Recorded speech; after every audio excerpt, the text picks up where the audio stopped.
देश बेजान धरती का टुकड़ा नहीं, देश नागरिकों से बनता है। आप और मुझ जैसे लोग हैं भारत के नागरिक।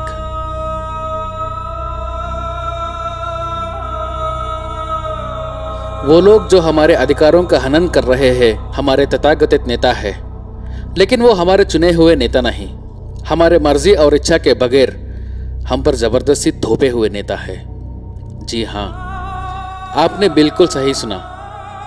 अपने नेता आपने नहीं चुने। आपके नेता आपके प्रतिनिधि नहीं है।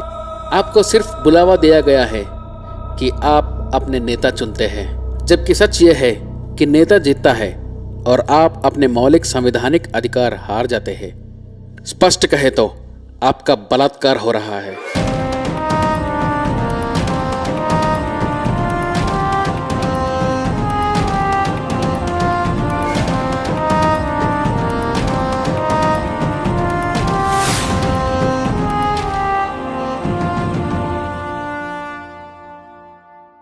जानते हो कैसे? आइए हम आपको वे तथ्य बताते हैं जो कोई सरकार आपको बताना नहीं चाहती। ये तथ्य सिर्फ लोगों को वोट डालने के लिए रिश्वत देने के बारे में नहीं है। ये तथ्य बहुत क्रूर और चौंकाने वाले हैं। 1951 में हुए पहले चुनाव से लेकर अब तक भारत में बहुत से परिवर्तन देखे हैं। एक महत्वपूर्ण परिवर्तन था कागज के वोटों को इलेक्ट्रॉनिक वोटों में बदलना। आज के तकनीकी जमाने में अति विकसित देश भी डेटा सुरक्षा के खतरे से जूझ रहे हैं। क्या भारत में प्रयोग की जाने वाली वोटिंग मशीनें इन खतरे से सुरक्षित है? जो वोट हम डाल रहे हैं, क्या ईवीएम उन्हें सच में गिन रहे हैं? क्या होगा आपका देशभक्ति का यदि आपका वोट कभी गिना ही ना गया हो? क्या होगा आपके आत्मसम्मान का अगर आपका कीमती वोट आपकी पसंद के नेता को मिला ही नहीं? प्रतिनिधित्व भारतीय प्रजा निर्धारित करेगी हमारा प्रतिनिधित्व कौन हो। उस प्रजा को या तो नचाया जाता है या मीडिया के माध्यम से गुमराह करके उनके वोट खरीदे जाते हैं।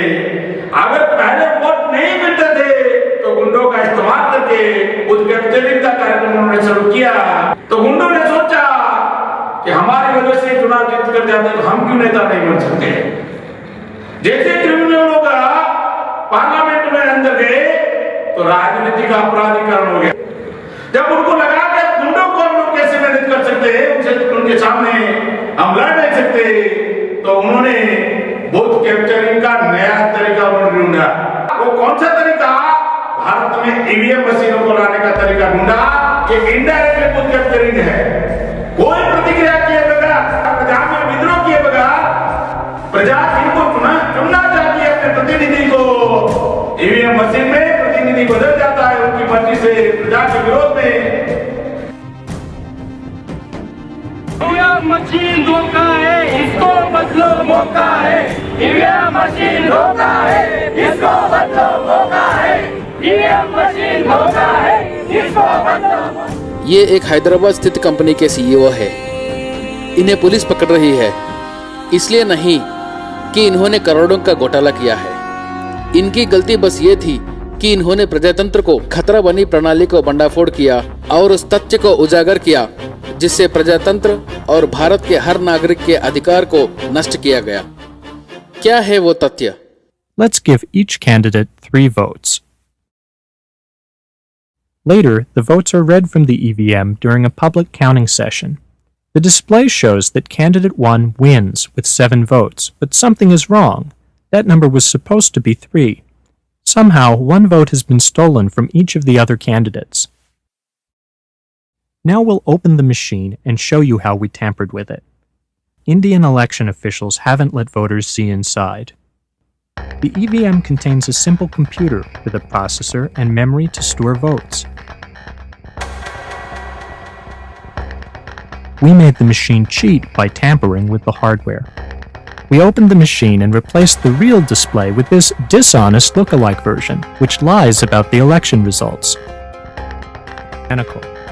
We built our version in a few weeks from parts costing just a few dollars. Under the displays, we had a small chip that replaces the real results with dishonest ones, and a Bluetooth radio that lets us wirelessly signal who should win. Criminals could install a dishonest display at any time before the votes are counted, possibly years before the election.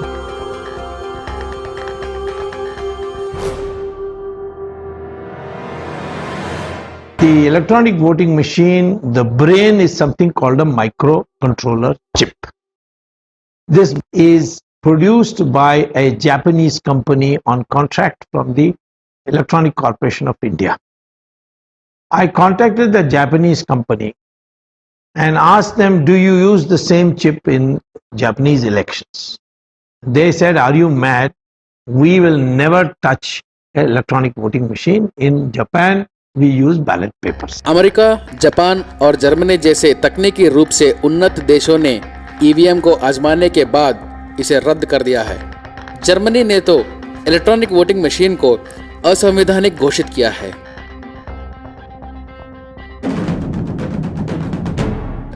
विकसित देशों द्वारा EVM का रद्द किया जाना यह साबित करता है कि तकनीक जमाने में भी वे कागज के वोट का सम्मान करते हैं।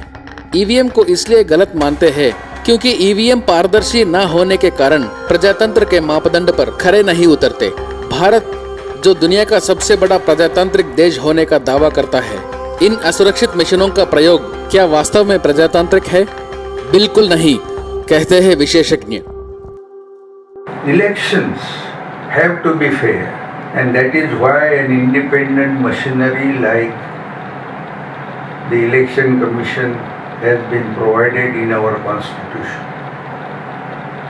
However, we find by introducing these EVMs, the first principle, namely fair and just elections, has been violated, and people have started having grave doubts whether their votes are being recorded as per their wish. ये साबित हो चुका है कि भारत की EVM सुरक्षित नहीं है। इसके साथ किसी भी दूसरी मशीन की तरह आसानी से छेड़छाड़ हो सकती है। लेकिन क्या ईवीएम से छेड़खानी भारत में वास्तव में हुई? हाँ, कहते हैं सामाजिक विशेषज्ञ। हाँ, कहते हैं राजनीतिज्ञ। हाँ, कहते हैं तकनीकी विशेषज्ञ। हाँ, कहते हैं हजारों मतदाता जिनके वोट चोरी हो गए। अगर हम पर अन्याय होता है, जनता पर अन्याय होता है, तो हम सरकार के पास जाते हैं। अभी सरकार खुद अन्याय के माध्यम से निर्माण हुई है, तो ये जनता कहाँ से जाएगी? हमारा वोट किधर गया? हमको इसका समाधान चाहिए। 2014 के चुनाव के बाद बहुजन मुक्ति पार्टी ने दावा किया कि ईवीएम मशीनों से छेड़छाड़ हुई है। इस बात का समर्थन देश में उन हजारों लोगों ने किया जिनके वोट गायब हो गए।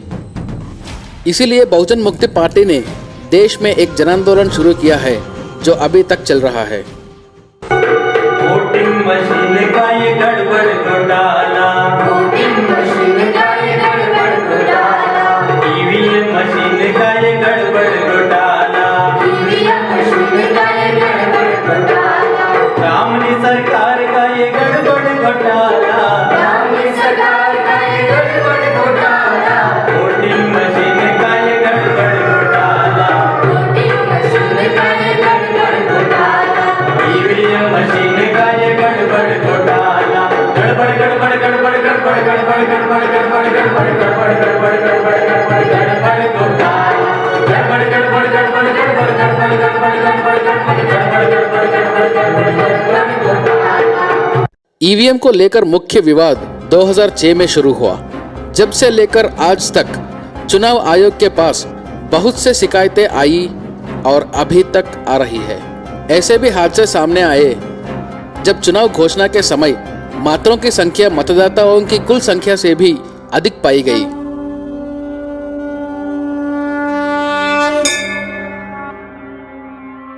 मैं यहाँ पर आज विद्यार्थियों का प्रतिनिधित्व कर रही हूँ और मेरा सबसे पहला कहना यह है कि जब वोट पैसे लेकर खरीदा जा सकता है तो वही वोट पैसे लेकर चुराया भी तो जा सकता है। और 2014 के चुनाव आयोग ने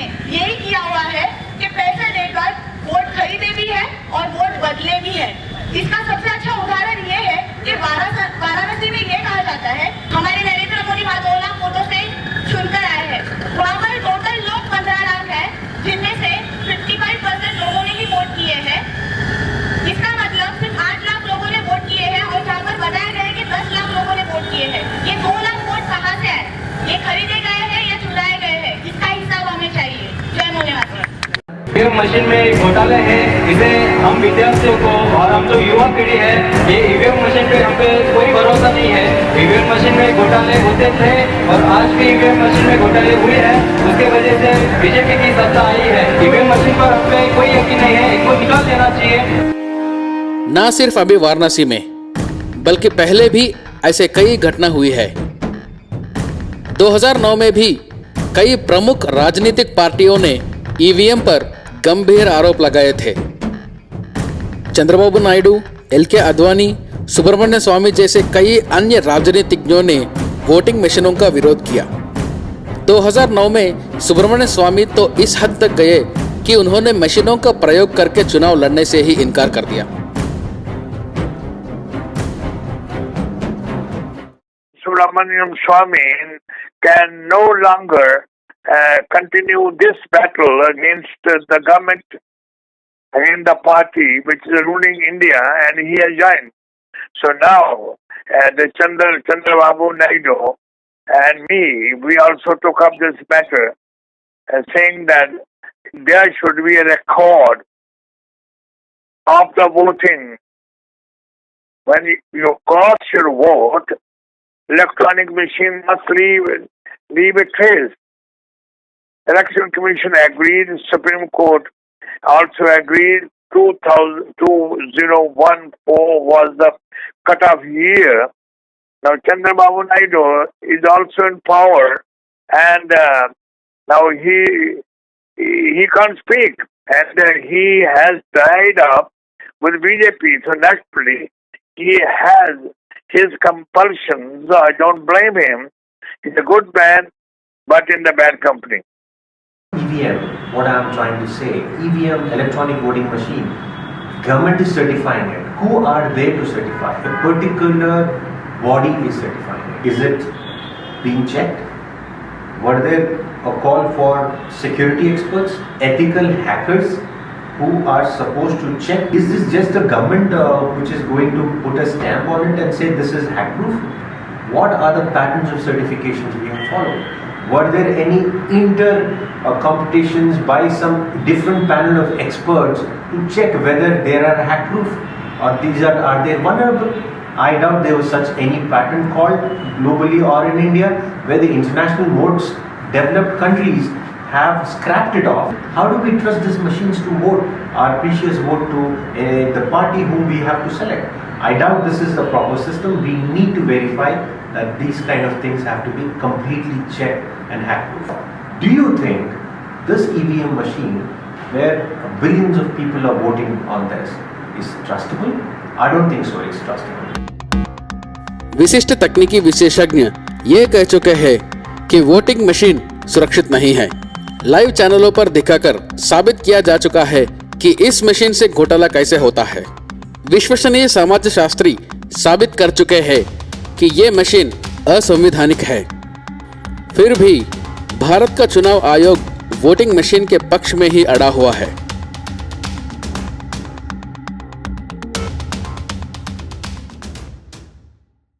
इस देश में आजकल बहुत बड़े पैमाने पर ये हो रहा है कि हार्डकोर क्रिमिनल्स लोगों को टिकट दिया जा रहा है और हार्डकोर क्रिमिनल्स लोगों को टिकट देने से देश में भयमुक्त चुनाव करना संभव नहीं है और वोटर्स को भयमुक्त वातावरण देकर जो चुनाव कंडक्ट करने की जिम्मेदारी भारत के संविधान ने चुनाव आयोग पर डाली है तो वो भी पॉसिबल नहीं हो रहा है। और इस वजह से मैं ऐसा मानता हूं कि भयमुक्त वातावरण के बजाय भयग्रस्त वातावरण में चुनाव कंडक्ट करवाना ये देश के लोकतंत्र के लिए बहुत भयंकर बात है। एक प्रकार से लोगों के प्रतिनिधि चुनने के अधिकार पर बलात्कार किया जा रहा है, ऐसा माना जा सकता है। दूसरा, बहुत ज्यादा अमीर लोगों को, जो बहुत बड़े पैमाने पर करोड़ों पैसे वाले जो लोग हैं, उन लोगों को टिकट दिया गया और दूसरी तरफ हमारे देश में 83 करोड़ लोगों का इनकम 20 रुपए से नीचे है। उन लोगों के पास में चुनाव लड़ने के लिए जो डिपॉजिट पैसा भरना पड़ता है वो भी उनके पास नहीं है। इसका मतलब है उन लोगों को चुनाव की प्रक्रिया से वंचित कर दिया गया है। ये एक प्रकार से चुनाव प्रक्रिया को गैर संवैधानिक और असंवैधानिक तरीके से प्रभावित करने का तरीका है और इससे लोकतंत्र वास्तविक रूप से फल फूल नहीं सकता। तो ये जो चीजें हैं इसके विरोध में चुनाव आयोग के द्वारा जो स्ट्रॉन्ग एक्शन करना चाहिए, ऐसा एक्शन चुनाव आयोग के द्वारा होता हुआ दिखाई नहीं देता। मगर ईवीएम मशीन के समर्थन में वो पूर्वाग्रह के हद तक उसके समर्थन में खड़ा होता है, जबकि चुनाव आयोग की जिम्मेदारी संविधान ने ये लगाई है कि वो free and fair election conduct करवाए। तो उनको free and fair election conduct करवाने के बारे में ज्यादा आग्रही होना चाहिए, ना कि टेक्नोलॉजी के बारे में पूर्वाग्रही होना चाहिए। सवाल लोकतंत्र में free and fair and transparent चुनाव के बारे में ज्यादा आग्रही होना चाहिए। इलेक्शन कमीशन को जल्दी रिजल्ट अरे जल्दी रिजल्ट आता है या 4 दिन में आता है? अमेरिका में 4 दिन के बाद आता है। 4 दिन के बाद आता है तो क्या वो बैकवर्ड कंट्री हो जाती है क्या? ऐसा तो नहीं कहा जा सकता। The right to vote seems to have been invaded by what we know as EVMs or electoral voting machines. The electoral voting machines which have been introduced on a full scale in this election are capable of being manipulated. This was in fact admitted first in the Western countries where they were introduced. कार्यकर्ता और नेताओं के लिए ये एक चिंताजनक और चौंकाने वाली बात है। जब हमने इस मामले की तह में जाने की कोशिश की तो पता चला कि चुनाव आयोग का रवैया वोटिंग मशीन के प्रति पक्षपात करता है। We have heard that you wrote a letter to Election Commission saying you have objections in using the EVM machines of Gujarat in Kashmir. Can we please know in detail about it, sir? It was a surprise for me and many other people who understand the implications of EVMs. My objection was why EVMs are not being brought through a tender. Why not international tender? Because we have only 2 public, sectors here, and one in Hyderabad, another in Bangalore. Why these machines are carried from Hyderabad to Gujarat first, and there they are recharged, reframed, activated, and then sent to Kashmir. I wrote a strong letter to the Chief Election Commissioner. He replied also, but he could not answer me why these machines were taken from a particular company. Why there was no international tender? I can't be sure whether you could hold free and fair election through these state-made machines. Why are they taken to Ahmedabad? Are they manipulated there? Are they activated there to suit the BJP? And these were the 2 questions. And third was, why not international tender? The Election Commission has not been able to satisfy me. I sent them another strong letter raising further queries, but I have received no further communication. 2010 में बहुत से NGOs और तकनीकी विशेषज्ञों की बहुत सी शिकायतें आने पर चुनाव आयोग मशीनों की जांच करवाने पर राजी तो हुआ, मगर इस शर्त पर कि मशीनों को छुआ न जाए। विशेषज्ञ स्तब्ध रह गए। क्या चुनाव आयोग हमसे किसी जादू की अपेक्षा रखता है? चुनाव आयोग की ये शर्त को उन्होंने पूरी तरह विसंगत बताया। बिना मशीन को खोले विशेषज्ञ ये कैसा बता सकते हैं कि मशीन हैक हो सकता है? चुनाव आयोग ने दलील दी कि मशीन पर ECIL और BEL कंपनियों का पेटेंट है, जिसके कारण मशीन खोलने की इजाजत नहीं दी जा सकती। लेकिन सच्चाई ये है कि इन मशीनों पर कोई पेटेंट नहीं है। मशीन को बनाने वाली बेंगलोर की BEL और हैदराबाद की ECIL ने अपने पेटेंट 2006 में ही वापस ले लिया था। क्या चुनाव आयोग मीडिया, जनता और NGOs को बेवकूफ नहीं बना रहा? सुब्रमण्य स्वामी ने EVM पर लिखी किताब में ये सवाल उठाया। जब हरिप्रसाद ने इन मशीनों को खोलकर दिखाना शुरू किया था कि इन्हें कैसा हैक किया जा सकता है, उस वक्त भी चुनाव आयोग ने उन्हें यही कहकर रोक दिया था कि पेटेंट का उल्लंघन होगा। फिर से पेटेंट। बाद में चुनाव आयोग ने इंजीनियर हरिप्रसाद पर इल्जाम लगाया कि उन्होंने EVM मशीन का चोरी की है, जबकि हकीकत में वह सिर्फ मशीन खोलकर उसका प्रदर्शन कर रहे थे। अब एक नया गंभीर मामला खड़ा हो गया। चुनाव आयोग ने जब तक मशीन को हरिप्रसाद के पास नहीं देखा, उन्हें ये मालूम ही नहीं हुआ कि एक मशीन चोरी हो गई है। इसका अर्थ कोई भी मशीन चुराकर उसके साथ छेड़खानी कर सकता है। 2014 के चुनाव के बाद चुनाव आयोग ने कहा कि 14 लाख EVM मशीनों से 9 लाख EVM मशीनों का नष्ट कर दिया जाएगा। कहा गया कि इन मशीनों का शिकायत आया है और इनमें कुछ तकनीकी खराबियां है। जी हाँ, चुनाव आयोग उन मशीनों को नष्ट कर रहा है जो अभी अभी लोकसभा चुनाव में प्रयोग हुई थी। सामाजिक कार्यकर्ता के अनुसार चुनाव आयोग इन मशीनों को नष्ट करके इनमें हुई धांधली के सबूत मिटाना चाहता है। गांधी ने सेपरेट इलेक्टोरेट, जो हमारे सच्चे नुमाइंदे चुनने का SC ST के, उस पर अतिक्रमण किया, गांधी ने बलात्कार किया और हमारी सच्चे नुमाइंदे चुनने के अधिकार से उन्होंने वंचित किया। और एक प्रकार से हम जिनको चुनकर भेजना चाहते हैं उनको भेज नहीं सकते, जिनको चुनकर भेजना नहीं चाहते वही हमारे प्रतिनिधि होते हैं। तो पहले से ही हम लोगों को हमारे रियल रिप्रेजेंटेटिव चुनने के अधिकार से वंचित कर रखा हुआ है और इसका परिणाम OBC के ऊपर और माइनॉरिटी के ऊपर भी इनडायरेक्टली हो गया है। ऐसे सिचुएशन में SC ST OBC और माइनॉरिटी के रियल रिप्रेजेंटेटिव भारत के किसी भी विधिमंडल में दिखाई नहीं देते।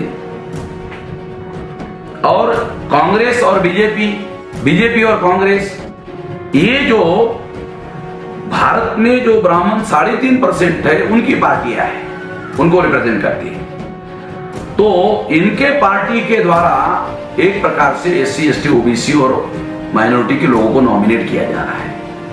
और nominated representation and real representation इसमें कॉन्ट्रडिक्शंस है। मैं नॉमिनेटेड रिप्रेजेंटेशन को रियल रिप्रेजेंटेशन नहीं मानता।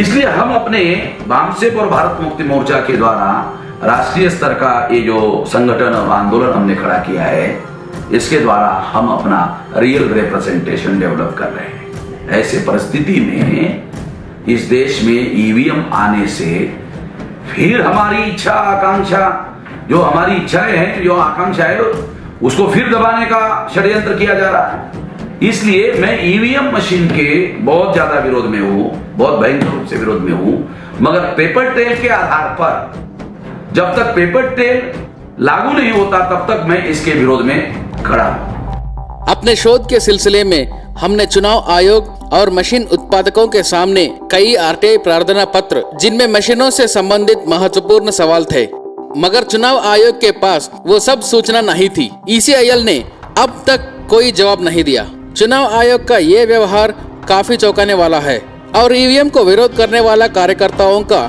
कई महत्वपूर्ण सवालों को मजबूत करने वाला है। RTI को दिया जवाब में चुनाव आयोग ने यह स्वीकार किया कि 9 लाख EVM मशीन को नष्ट किया जा रहा है, मगर RTI में उन्होंने ये नहीं बता पाया किस आधार पर 9 लाख EVM मशीनों का नष्ट किया जा रहा है। सुब्रमण्य स्वामी के द्वारा दर्ज किया EVM केस में सुप्रीम कोर्ट ने अपना फैसला 8 अक्टूबर 2013 में, अर्थात 2014 के चुनाव से 5 महीने पहले दिया था। सुप्रीम कोर्ट के अनुसार EVM के साथ पेपर ट्रायल का होना स्वतंत्र और निष्पक्ष चुनाव के लिए बहुत जरूरी है। मतदाताओं का विश्वास इस मशीनों में केवल पेपर ट्रायल के साथ बन सकता है। इसका अर्थ ये हुआ कि सुप्रीम कोर्ट ने ये स्पष्ट स्वीकार किया कि ईवीएम स्वतंत्र और निष्पक्ष चुनाव करने के लिए उपयुक्त नहीं है, तो फिर चुनाव आयोग ने ऐसा विश्वसनीय ना करने वाले मशीनों को भारत के 2014 के चुनाव में कैसा प्रयोग किया, क्योंकि सुप्रीम कोर्ट ने फेज वाइज पेपर ट्रायल लागू करने का अनुमति दी। क्या 2014 के चुनाव धोखेबाज ईवीएम मशीनों के साथ करने का अनुमति सुप्रीम कोर्ट ने दी? हमने विशेषज्ञ को पूछा। सुप्रीम कोर्ट ने free and fair election conduct करने के लिए पैरा नंबर 29 में लिखा है, और अगर लिखा है तो चुनाव आयोग को उस पर अमल करना चाहिए था, मगर चुनाव आयोग ने इस पर अमल नहीं किया। तो क्या हम ये माने कि सुप्रीम कोर्ट ने उन पुराने मशीनों के आधार पर फ्रॉड करके चुनाव करने के लिए आदेश दिया? क्या हम ऐसा माने? बहुत से विशेषज्ञ जो अपना पहचान गुप्त रखना चाहते हैं, उन्होंने कहा ये एक बयास जजमेंट है। अब सवाल ये उठता है, वो लोग जो ईवीएम मशीनों का विरोध कर रहे थे 2014 के चुनाव के बाद चुप क्यों है? Commission agreed on 14th December they have to report. I said that till that election there should be no electronic voting machine. Till that amendment is made, correction is made, a printing unit is put into the machine, electronic voting machine should not be used. Court said there is no big election coming just now. You know, here and there by election we want to let it go on. But before UP election, I expect that the electronic voting machine will have this extra unit that when you punch you will get a receipt. Then it is very much, still you can do, but it is much more difficult. Absolutely, no question, I will not let go, don't worry. I have been fighting this case, me and Subramaniam Swamy, in Supreme Court also. But Subramaniam Swamy has changed his mind, taken a U-turn after the BJP government came to power in Delhi. 25 साल से RSS ने सुब्रमण्यम स्वामी पर पाबंदी लगाई थी कि इसको BJP में ना लिया जाए। कौन सा ऐसा चमत्कार हुआ कि सुब्रमण्यम स्वामी को बीजेपी में ले लिया गया और सुब्रमण्यम स्वामी बीजेपी में चला गया, और सुप्रीम कोर्ट कह रहा है कि हमारे पास फर्दर डायरेक्शन के लिए आओ। सुप्रीम कोर्ट में गया ही नहीं। इलेक्शन कमीशन ने पेपर ट्रेल लागू नहीं किया, लागू करने के लिए तुम गए थे, उसने लागू नहीं किया, तो सुब्रमण्यम स्वामी ने ऑब्जेक्शन क्यों नहीं लिया? 2009 में जो सुप्रीम कोर्ट में जाने वाला स्वामी सुब्रमण्यम की बोलती बंद है। सोनिया गांधी स्वयं इस मुद्दे पर चुप है, राहुल गांधी इस मुद्दे पर चुप है, शरद पवार इस मुद्दे पर चुप है, चंद्रबाबू नायडू इस मुद्दे पर चुप है, मायावती इस मुद्दे पर चुप है, और इनको नुकसान होने के बाद भी चुप है, तो जिनको फायदा हुआ वो चुप क्यों नहीं रहेंगे? वो सारे नेता, सारी पार्टियां इन मुद्दों पर चुप है उनके विरोध में, लेकिन हम चुप रहने वाले नहीं हैं। बहुत लोगों का विचार है कि हमें नई तकनीकी का प्रयोग कर समय और पैसा बचाना चाहिए, लेकिन प्रजातंत्र को पैसा, समय या तकनीकी के गौरव के लिए दावा पर नहीं लगाया जा सकता। The technology is better than manual voting. We mean that technology which is the perfect technology. That there is a time constraint wherein manual system takes too long for elections to be conducted and the results to be out because of the manual system. Do you find it worthy argument? I am surprised that such an argument should be advanced. Those who put forward this argument are doing so at the cost of fair elections. Time, if the manual voting is going to consume, is longer than the machine voting. That is no excuse for doing away with manual voting when the machine voting is not perfect. क्या आपको याद है कि जब आप bank से पैसे निकलवाने जाते हैं तो क्या होता है? कैशियर पहले मशीन से पैसा गिनता है और फिर हाथ से गिनता है, उसके बाद में ग्राहक को देता है। ग्राहक फिर एक बार गिनता है ताकि दोबारा से तस्दीक हो जाए। वो केवल कुछ हजार रुपए की बात है। और हम बात कर रहे हैं देश के भविष्य की, प्रजातंत्र के भविष्य की, लोगों के असली प्रतिनिधित्व की और संवैधानिक अधिकारों की। लेकिन चुनाव आयोग ने कहा कि ईवीएम मशीन में उम्मीदवार का नाम के आगे जलने वाला बटन ही इस बात का सबूत है कि उनका वोट सही उम्मीदवार को गया। इस बल्ब से जलने वाला लाइट का भरोसा कैसा करे जबकि मतदाता अपने वोट देने के बाद भी धोखा किया जा सकता है। भारत में प्रयुक्त होने वाले ईवीएम प्रजातंत्र के अंतर्राष्ट्रीय मापदंड पर खरे नहीं उतरते। इन मशीनों से एक बार वोट डालने पर उसे बस गिना ही जा सकता है। वोट को सत्यापित यानी वेरीफाई नहीं किया जा सकता। अर्थात अगर एक उम्मीदवार का वोट ईवीएम में घोटाला कर दूसरे उम्मीदवार को दिया गया, उसका भी कोई सबूत नहीं और सबूत इकट्ठा करने का भी कोई तरीका नहीं।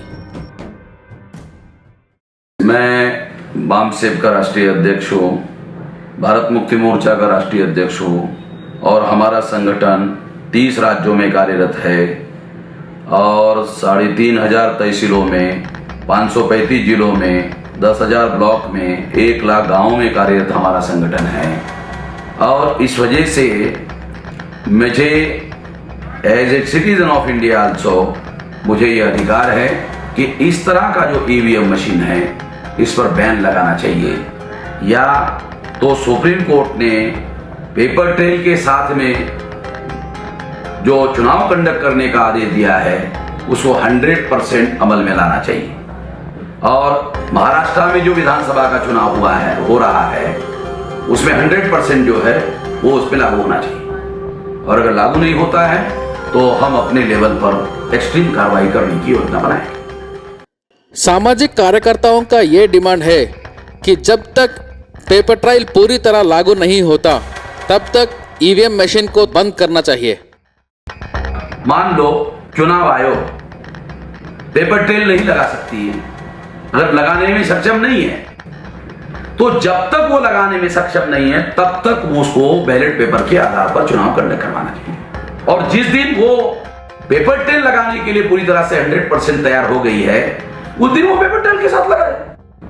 एक पेपर ट्रेल एकमात्र तरीका है जिस तरीके के आधार पर जितनी भी गड़बड़ियां मशीन में है वो सारे गड़बड़ियों को काबू करता है। क्यों? क्योंकि उसमें 2 जगह काउंटिंग होगा, मशीन में भी होगा, बैलेट पेपर में भी होगा, मतलब कागज में भी होगा।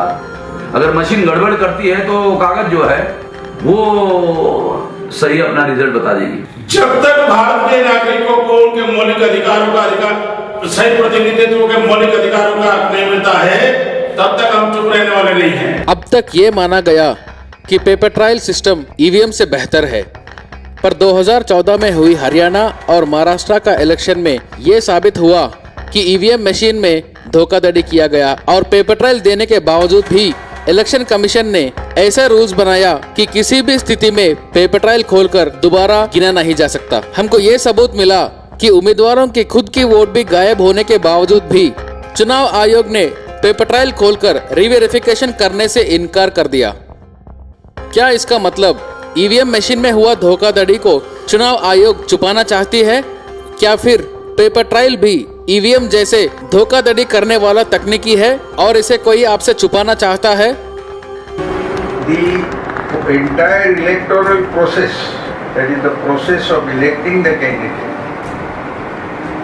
must not only be above board but also be seen as being above board in order to inspire confidence in the voters that the electoral process is just and fair. It is not enough that it is just and fair.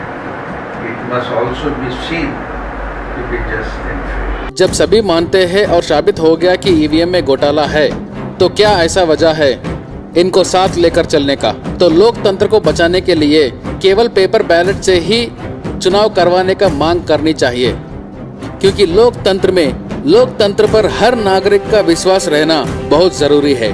अगर विश्वासी ना हो तो लोकतंत्र का कोई मतलब नहीं।